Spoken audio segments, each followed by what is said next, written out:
Hello everyone, today we will learn the fundamentals of the Unity job system.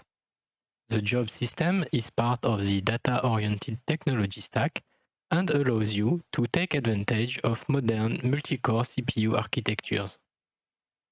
Thanks to its dependency management, you will be able to write multi-threaded code in a safe way. Let's do a quick overview of what multithreading is and what issue it may introduce. Then I will explain how the job package solves these issues. Up until now, we have been executing all our code in a single thread, called the main thread. Modern CPUs have from 2 to 64 cores and twice as many threads. Multi-threaded code allows you to spread the workload across many CPU cores, making each simulation tick faster. But this is usually tricky since we need to be wary of race conditions. A race condition occurs when two threads are working on the same area of memory or data. Let's say, for example, we want to increment a value by 1. If only one thread operates on it, everything is fine. But if we have two threads trying to increment the same variable, we may end up in a situation where both threads will read the same value, each thread will increment it and write back the result. But the result is wrong since we perform two increments and the variable is only incremented by 1. This kind of behavior is difficult to debug, and if the execution orders varies from tick to tick, it's even worse. Thankfully, the job system solves this issue by enforcing some constraint and handling job dependencies. Let's see the basic syntax to write a job. For that, I made a new project using Unity 2022.2.1. There is no need to import any package since basic jobs are part of Unity core. I can now create a mono behavior script. Yes, this is not an ECS system. The job system is independent from the ECS package. So, you can use jobs as well as burst in your regular mono behavior projects. Now in your file, create a struct that implements the IJob interface. Declare an int value and perform a simple operation before logging the result. I will do a factorial from 0 to the number and log each intermediate result. Now in your update method, instantiate that job, pass in the parameters and schedule it. Set up your scene in Unity and enter play mode. As you can see in your console, the job logs each factorial. In the profiler's timeline, we see our system. Below, in the job section, we can see all the worker threads and the jobs they executed. Great, the job is executed, but the result of the computation remains in the job. Let's change that and log the result from the main thread. Enter play mode and you will notice two things. First, the final result is not correct. It remains at its initial value. Secondly, the final result is logged before each intermediate result. That's partially because when we schedule a job, it doesn't start right away. It's put in a queue and picked up by available worker thread. We can force the job completion by calling the complete method on the JobHandle returned by the schedule method. This will allow us to make sure the data is finished processing by the job before using it for something else. Entering play mode after these changes, you will notice we did not completely fix our issue. The final result is now logged after the intermediate results, but it's still incorrect. That's because jobs are limited to blittable type, just as burst is. This also means data is passed by value to a job. When a variable is passed by value as opposed to by reference, any changes made in the method won't be reflected on the original variable. Since jobs can run any time after they are scheduled, it eliminates the possibility of a race condition with the other threads. To get the result out of the job, Unity provides us with various native containers. We'll see the simplest one in this video. If you want me to cover all the other types of native containers, let me know in the comment section below.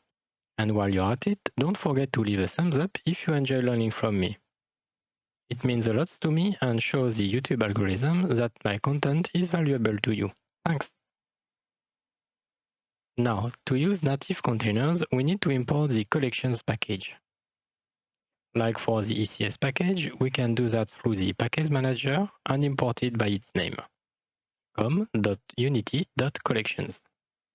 Go back to your code and instead of a simple int, use the native reference int generic type from the Unity collections namespace.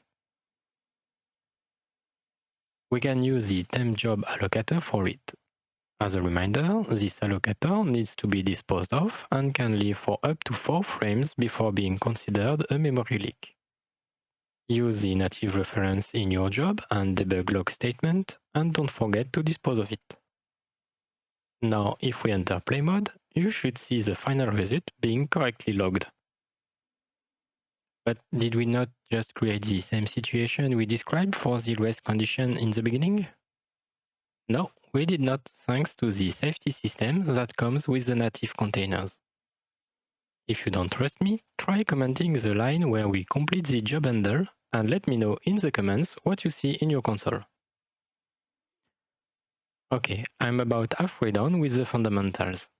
We have solved the race condition problem and managed to perform some work of the main thread. Or did we? If you look now at your profiler, you will notice something like this.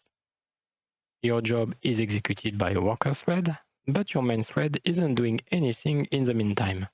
That's because the complete method of the job handle forces all jobs to complete before the main thread can continue. Sometimes even the main thread will act as a worker thread to help complete the job faster. In this condition, we are not actually improving our performance. The thing to keep in mind with jobs is that it's always best to schedule as early as possible and complete as late as possible. For that, we have several options. The first one is to call the complete method in late update. But that's not always possible or what we want. Another option is to use the Dependency Management to schedule another job. To do that, we can create another job. I will simply duplicate mine, and when we schedule it, we pass in the job handle returned by the previous job schedule. If you do that and enter play mode, you will see that we now log the result of factorial 0 to n and the results of factorial 0 to n factorial. As you can see in the profiler, the second job waits for the first job to execute. That's great, but we still are waiting on both jobs to finish to continue with the main thread. Here they are even performed by the main thread, like we said earlier. It would be great if we could specify a callback to execute when the job is complete. We can't exactly do that, but we can use a call routine to mimic that behavior. Let's create one and move the logging and dispose logic to it. Now, if we execute that code and look at the profiler, we can see that our jobs execute sequentially and the main thread keeps doing its work in the meantime. This example is very interesting because the second job even overlaps the next frame. And on the next frame, the call routine on the main thread waits for the job completion to log the final result. That's awesome! We can now execute code on worker thread without stalling our main thread. But I'm just using one worker thread.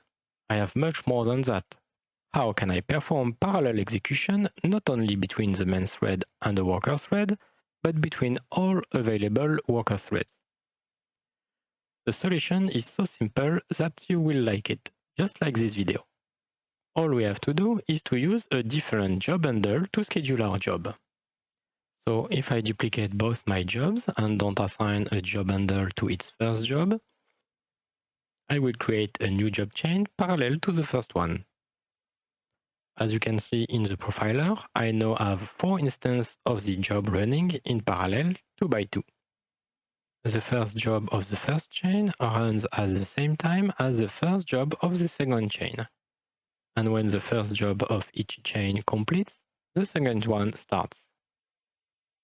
I can even combine dependencies using JobHandle.combineDependencies. That will let both chains run in parallel and then wait for the result of the combined chains to perform some other work. You can now admire the result of your work in the profiler. In this example, we can see it performs faster than executing everything on the main thread. And that's not even using the burst compiler. With what we learned today and what we have seen throughout the series, go check it out if you haven't yet, you now have the fundamental knowledge to unlock the full potential of Unity. I'll see you in the next video to combine this knowledge to take our tower defense prototype to the next level. Take care and see you next time!